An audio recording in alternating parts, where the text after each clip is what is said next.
자, 지금부터는 그 6개 부처의 장관 관련된 인선 얘기를 할 건데, 제일 중요한 거는, 뭐 6개 부처 결정된 것보다도 법무장관 정성호, 행안장관 윤호중, 그리고 법무부 차관 관련된 인사들이 지금, 주말 내내 뜨거운 하마평을 나오게끔 하고 있었습니다.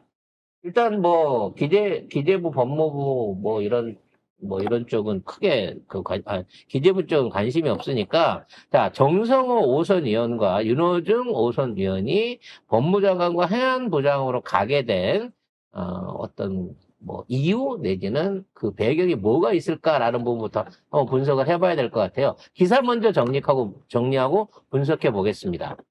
네. 자, 6개 부처 장관 후보자가 추가로 인선이 됐는데요. 기획재정부 장관에는 구윤철 전 국무조정실장이면서 서울대 경제학부 특임교수가 지명이 됐고요. 교육부 장관에는 이진숙 전 충남대 총장, 그리고 법무부 장관에는 우리 그 이재명 대통령과 동기라고 하죠. 사법연수원 동기인가요? 네. 그렇죠. 38년 친구라고 하더만요. 네, 정성호 의원이 지명이 됐습니다. 그리고 행정안전부 장관에는 윤호중 의원이 내정이 됐는데 이분 하면 사실 전 제일 유명한 게 김건희와 호호호호 웃던 모습이 포착이 돼서 원내대표일 때. 근데 그것만 포착이 됐고요. 그 후로는 물에 몰타는 술에 술탄 듯 해갖고 숨어 있었죠. 개혁의 의지가 없었다라는 쪽으로 많은 비판을 듣기도 했던 분입니다. 네. 자, 그리고 산업통상부, 통상자원부 장관에는 김정관 부산 에너빌리티 마케팅 부문장 사장을 임명을 했고요. 그리고 보건복지부 장관에는 우리의 청장님 정은경 전 질병관리본부장님을 임명을 했습니다. 일단 기재부의 경제통 전문가를 초빙해서 민간 그 전문가를 장관으로 안침으로 해서 그동안 기재부가 해왔던 뭔가 좀 구시대적이고 폐쇄적인 이런 기재부의 관행과 정책에 대한 변화를 시도를 하고 계신 것 같습니다.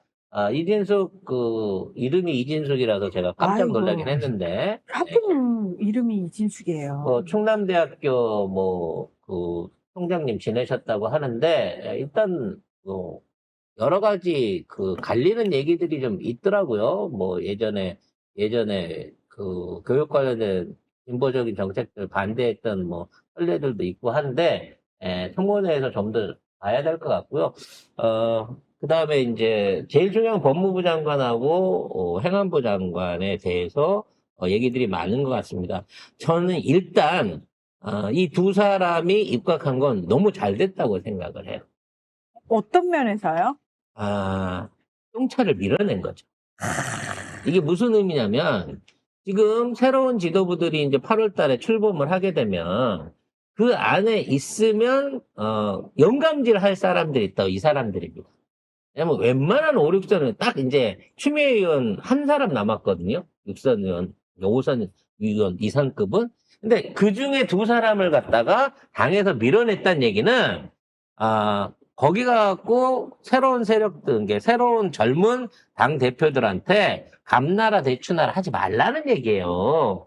그래서 상황 노릇할 만한 사람들, 특히 이빨 센 사람들을 뽑아냈다. 그래서 평상시에 있었어도 저기서 어떤 형태로든지 뭐 관여하려고 뭐 당대표급의 어떤 뭔가 결정력이나 이런 것들을 발휘하려고 했었던 사람들을 강요로 끌어들임으로 인해서 의원직은 유지하고 있지만 당의 어떤 개혁적인 발전이라든지 혁신을 방해하지 못하도록 이 박힌도를 뽑아주신 거라고 생각해요. 그런 면에서 김경수 전 지사에 대한 지금의 뭐 지역분과 위원장? 그것도 장관급이긴 하거든요. 그러니까 장관급이고 네. 대통령 직속 지방시대위원장. 네. 그래서 이런 부분들은 적절하게 조절이 좀 잘 됐다고 생각을 합니다. 왜냐하면 말 그대로 지금 출발하는 뭐 누가 될지 모르죠. 정청래 대표가 될지 박찬대 대표가 될지 모르지만 누가 하더라도 두 분이 공인하고 있는 게 3개월 안에 끝낸다. 검찰개혁을. 이 부분을 공인하고 있기 때문에 이런 쪽의 동력을 얹어주기 위한 어떤 일종의 길터주기가 아닌가라는 생각을 해봅니다. 근데 이제 얘기가 나올 때 그 얘기가 있었어요. 정성호가 행안부 장관. 윤호중이가 법무부 장관. 요 얘기가 네, 있었거든요. 있었어요. 그래서, 네. 그거는 좀 곤란하지 않을까라는 생각을 했는데, 사실상 정부 부처 내에서 영향력을 크게 발휘할 수 있는 거는 행안부 장관입니다. 그러니까 행안부 장관을 주는 게 오히려 정성호 의원한테는 더 예우일 수 있는데, 아마도 개인적인 설득을 통해서 법무부 장관을 끌어오신 것 같아요. 근데 이 법무부 장관이라는 자리가 이제 뭔가 개혁이나 이런 검찰 개혁의 사실상 헤드쿼터인데 너무 중립적인 인사를 한 거 아니냐. 또, 저 사람 때문에 개혁적인 의지가 떨어지는 거 아니냐라고 얘기를 하는데 계속해서 대통령도 그렇고 당에서도 얘기하고 있습니다. 검찰 개혁은 법으로 하는 거다.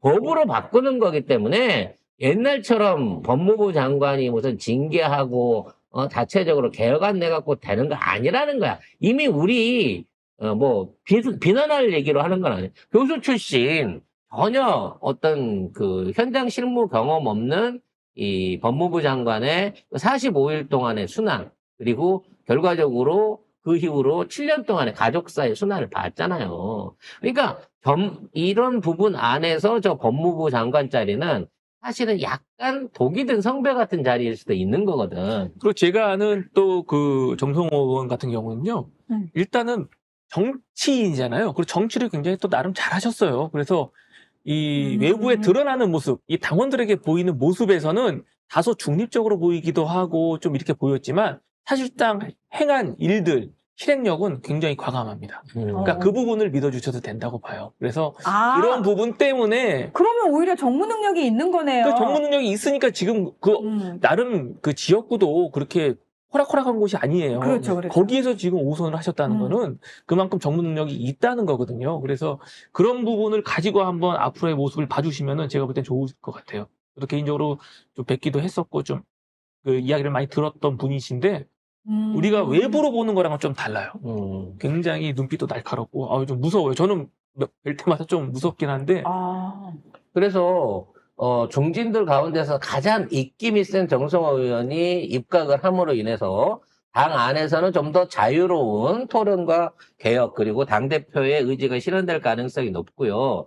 그리고 생각을 해보세요. 이미 개혁을 통해서 검찰 개혁을 위한 법안들이 다 마련이 됐고 이제 의결만 남겨놓고 있는 상황 아니겠습니까? 그리고 행안부에 대한 부분도 행안부 장관이 들어선다고 해갖고 이 행안부 장관이 직접적으로 뭔가 경찰을 조정하고 이런 것보다는 대통령의 인사나 사전 인사를 통해서 밑밥을 다 쫙 깔고 있는 상황이기 때문에 결론적으로 이 두 분은요, 잘하면 본전이에요.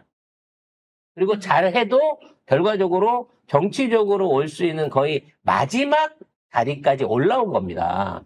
지금 김민석 총리가 이제 임명이 되겠지만 김민석 총리가 하고 난 다음에 정성호 장관이나 이 윤호중 장관이 그 후임 총리로 갈 수 있을까요? 못 간다는 거예요. 그 아래 기수에서 누군가가 올라올 거기 때문에 쉽게 말해서 마지막 국가에 봉사할 수 있는 자리를 맡았고 이미 봉사의 추진력은 이 행정부를 통해서가 아니라 내부적으로 지금 이 하방에서 상방으로 지금 분출돼 올라오고 있는 거기 때문에 여기서 이걸 억지로 틀어막는 과거의 어떤 수박 같은 관행이 일어날 리는 전혀 없다라고 볼 수 있는 자리라는 겁니다. 그렇기 때문에 1차적으로 저는 잘 됐다고 생각을 하고요.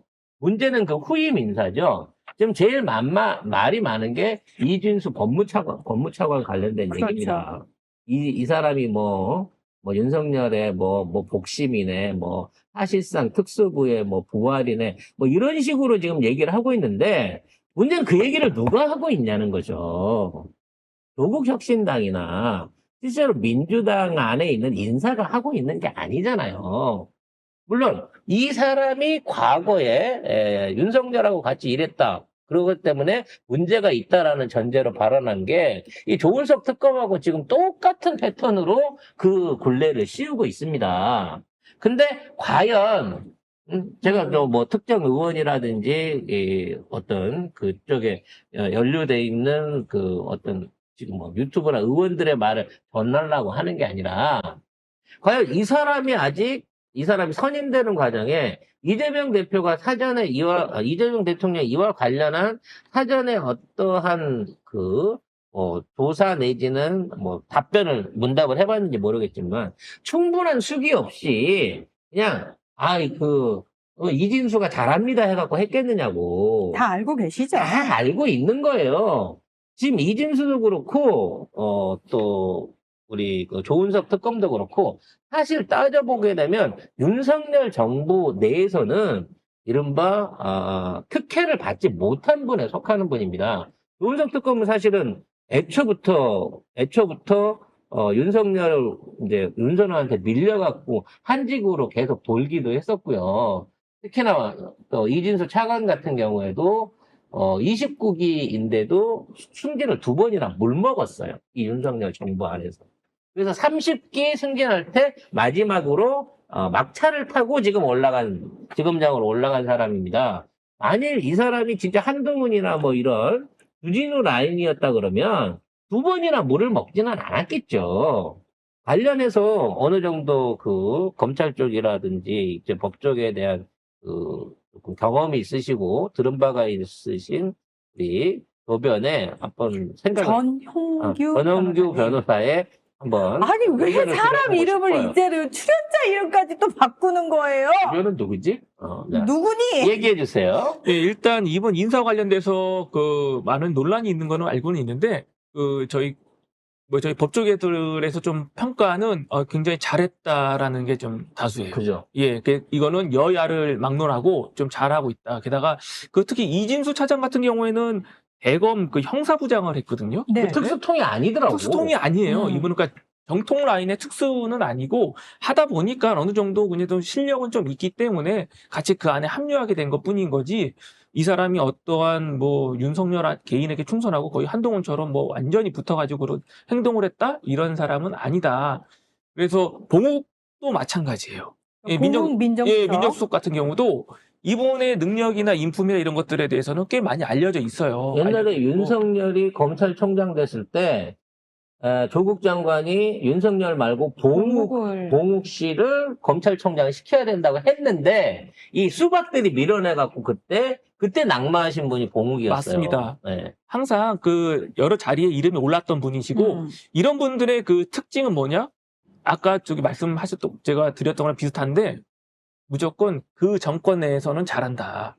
그러니까 특정 세력과 당의 어떠한 로얄티나 이런 건 없어야 되죠. 그게 맞는 거죠. 그렇지. 검찰은 조직에 공직자들인데 당연히 그래야 되는데 안 되지. 다만 그렇다 하더라도 좀 시대와 이런 기류에 좀 편승을 잘 하신다. 그러면서 본인의 능력도 잘 발휘를 해주시는 분들이라는 게 좀 어느 정도 평가가 좀 비슷하게 나오고 있습니다.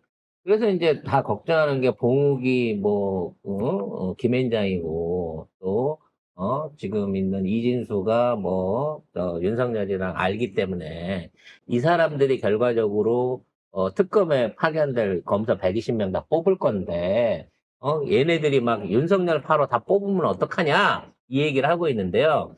내부 들리는 소식에 의하면 일부를 제외하고 거의 대다수 검사들, 그러니까 특검 파견 검사들에 대한 명단은 이미 나와 있다는 거예요. 이분들이 꽂아 넣는다고 하더라도 혹시라도 나쁜 의도를 꽂아 넣어갖고 또는 잘못된 추천을 받고 꽂아 넣는다고 하더라도 이분들이 특검 인사에 좌지우지할 가능성은 거의 없다는 거예요. 그리고 만에 하나 이 사람들이 개긴다 그러면 이거 임기 보장이 안 돼 있는 직책들이기 때문에 언제든지 자를 수 있습니다. 대통령의 의중에 맞지 않는 짓거리를 하면. 근데 지금 개혁 얘기가 계속 올라가고 있고 검찰 안에서도 이렇게 얘기를 하고 있는데 사실 이번 검찰 개혁이 끝나고 나면 더 이상 검찰의 수장으로서 검찰이라는 이름으로 할 수 있는 명함이 없어지는데 이거를 지키겠다고 변호사 출신의 공욱이나 마지막 자리에 오르고 있는 이진수가 이미 시한부인데 이걸 살리겠다고 자기 정치적 직무적 생명을 그쪽에 돌리는 그런 미친 충성은 하지 않을 거라는 거야, 객관적으로. 그럼 안 하게 된다고 치면 그럼 왜 얘들한테 시켜야 되느냐? 내부를 가장 잘하는 자들이 무서운 거예요, 사실은. 왜냐면 이분들이야말로 지금 검찰의 부패, 그리고 윤석열 특수부 통들의 비리, 그리고 거기에 연루된 인맥들을 누구보다도 잘하는 사람이라는 거야. 그래서 우리가 그 원래 정무수석으로 했던 오광수를 날린 거는 어쩔 수 없이 이 주변에서 많은 우려가 있어서 날린 거고, 그 날린 과정 중에서도 또다시 검찰을 택했다고 하는 거는 제대로 된 표적 개혁, 누구를 찝어내야 되는가라고 하는 부분에 대한 어느 정도의 목표가 서 있기 때문에 이게 가능한 거라고 본다는 겁니다. 즉, 이 사람들은 지금 들어와서 검찰 개혁을 좌지우지할 수 있는 아무런 능력이 없어요. 이미 법안이 제출돼 있잖아.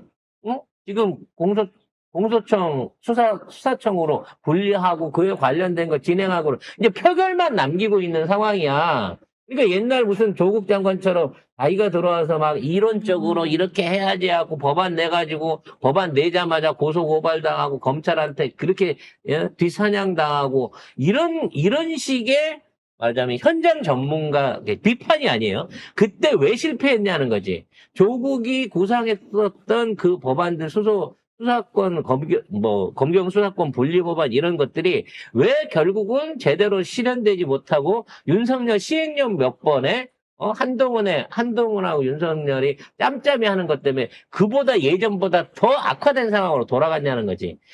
사람을 그대로 놔둔 상태, 암의 뿌리를 놔둔 상태에서 겉면만 치료해갖고는 이 개혁은 이루어질 수 없다는 거예요. 그러면 실제 그 뿌리를 뽑아낼 수 있는 전문적인 외부 의사를 불러다가 수술을 해야지. 그리고 우리 김용민 의원께서 이렇게 하신 말씀이 있어요. 검찰 개혁은 국회가 합니다. 정부와 잘 협의해 신속하고 확실하게 대통령의 공약을 이행하겠습니다. 그럼요. 네. 그래서 지금 3개월 6개월 예의 등보를 1년 후에 하기로 했던 거, 1년 후에 시행하기로 했던 거를 6개월이나 3개월 안으로 줄여버리겠다고 얘기를 하고 있는 거예요. 지금 당장에 뭐 부서 개편에 의한 이사 부분이나 인력 개편, 그리고 여기에 대해 지원받는 부분, 뭐 이런 것들을 다 생각을 해갖고 1년 동안 유예 주기로 한 걸 얘네들 1년씩이나 줄 필요가 없겠다라고 하는 그림이 나오고 있으면서 진짜 3개월 안에 부서 개편까지도 다 끝내버릴 수도 있다라는 얘기가 나오고 있습니다. 그러니까 저는 사실 지금 이제 발표되는 인선들에 대해서 그 한 사람 한 사람에 대해서 굉장히 날카로운 비판, 그리고 우리 국민들이 이렇게까지 관심을 가지고 알고 있고 다 지켜보고 있구나라는 시그널을 주는 거 전 너무 좋다고 생각합니다. 거기서 끝나야지, 거기서 한 발 더 나와가지고 이재명 대통령 자체를 겨냥을 한다거나 이재명도 똑같네, 못 믿겠네, 이런 식으로 가는 거는 저희들에서는 안 나오고 있는 거잖아요. 거기까지 가는 건 그건 저쪽에서 갈라치기 세력이 들어오는 거고, 우리는 진짜 그 한 사람 한 사람, 그리고 우리한테는 믿음 있잖아요. 그 모든 사실 칼잡이들을 위해서 제대로 컨트롤하는 사람이 누구냐? 지휘관이 이재명이다. 이재명에 맞아요. 대한 믿음은 확실하거든요. 이재명은 지금까지 모든 임기 내내 적과의 동침을 해왔습니다. 그러니까요. 그분은 진짜 성남시 8년 동안 박근혜 정부부터 시작하고 얼마나 많은 조사와 외압과 막 온갖 그 법적 거기에 시달렸어요. 경기도지사 때도 마찬가지였고요.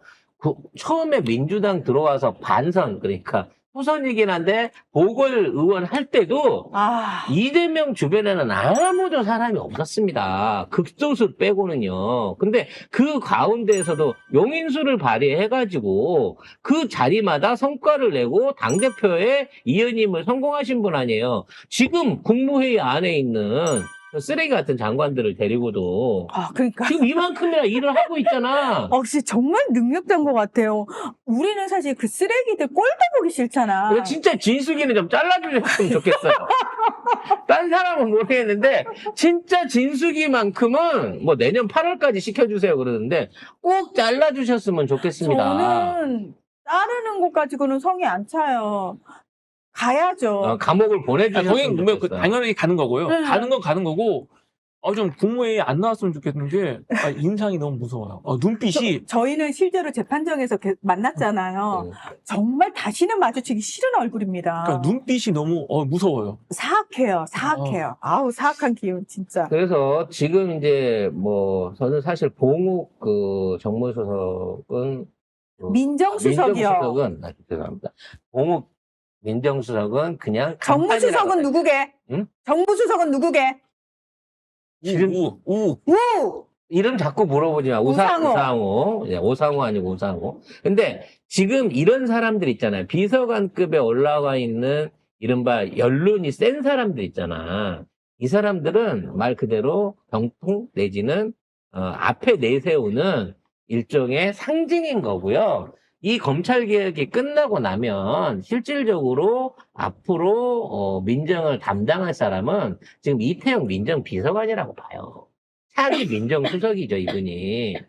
이태영 민정비서관은 차장검사 출신이에요. 그러니까 지검장 직전까지 갔던 사람이고 변호사 출신인데 이재명 대통령하고 계속 오랫동안 같이 싸웠던 법률 참모란 말이죠. 그 얘기를 우리 전 변호사님이 직접 해주시면 어떨까? 네, 관련된 얘기 좀 해주세요. 일단 이태영 비서관 같은 경우는 이제 오래되셨죠. 그 이재명 대통령과 함께 하신 시간이 그래도 그리고 재판도 좀 많이 맡아서 하셨고, 그래서 그 누구보다 가장 친하다고 보시면 되세요. 그럼 법률적인 부분에서라든지 이런 여태까지 그 사법 리스크라고 얘기되는 잘못된 그 사법 탄압에 대해서 철저한 방어를 다 해줬던 가장 핵심 참모다. 그래서 이분과는 뭐 그 어떤 말도 할 수 있을 정도로 굉장히 가깝고 친한 관계로 보시면 되십니다. 근데 그 세평에서는 이분이 민정수석 해야 되는 거 아니냐 그런 말들도 많았거든요. 그렇죠. 특히 3년 전에도 지난 대선에도 그런 말들이 많았어요.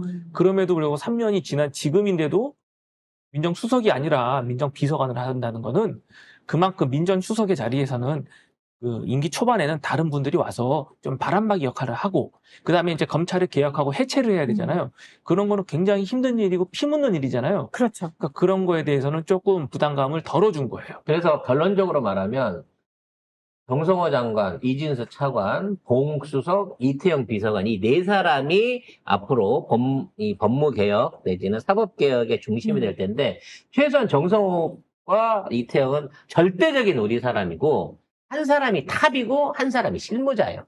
그러니까 중간에 껴있는 봉욱 민정수석이나 이진수 차관이 뭔가 잘못된 거를 시도한다고 하더라도 언제든지 견제하고 맞습니다. 또 그에 대한 실무적인 부분 안에서의 빠트림 없는 그 추진력을 발휘할 수 있는 기가 막힌 어떤 인선 배치니까 여러분들 좀 양이 안 차더라도 믿어보시라는 거야. 언제 이재명한테 모든 걸 다 건네주고 있냐고. 인수위도 없이 이제 막 시작하고 있는데 이걸 그 물소대 전략이라고 하잖아.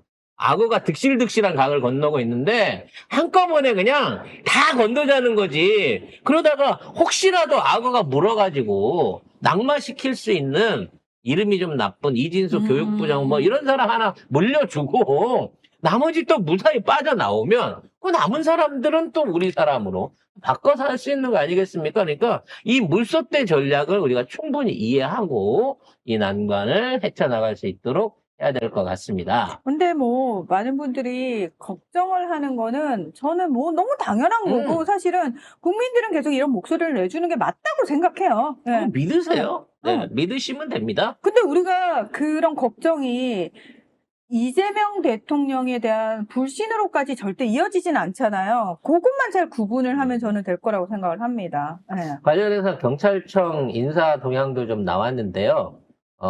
조금, 제가 이제 금요일 날 해뒀던 엠바고하고는 약간 다르네. 다른 게 있긴 있어요. 네. 관련된 거 설명 차원에서 말씀드리겠습니다. 네. 자, 경찰청 차장의 유재성 국가수사본부 형사국장, 그리고 국가수사본부장에 박성주 광주경찰청장이 내정이 됐습니다. 저희는 사실 경찰청장에 이제 박성주 네. 청장이 바로 갈 거라고 서울청장으로 갈 것으로 생각을 했습니다만, 국수본을 먼저 맡고 그 다음에 넘어가는 걸로 아마 준비 형태를 갖추는 것 같습니다.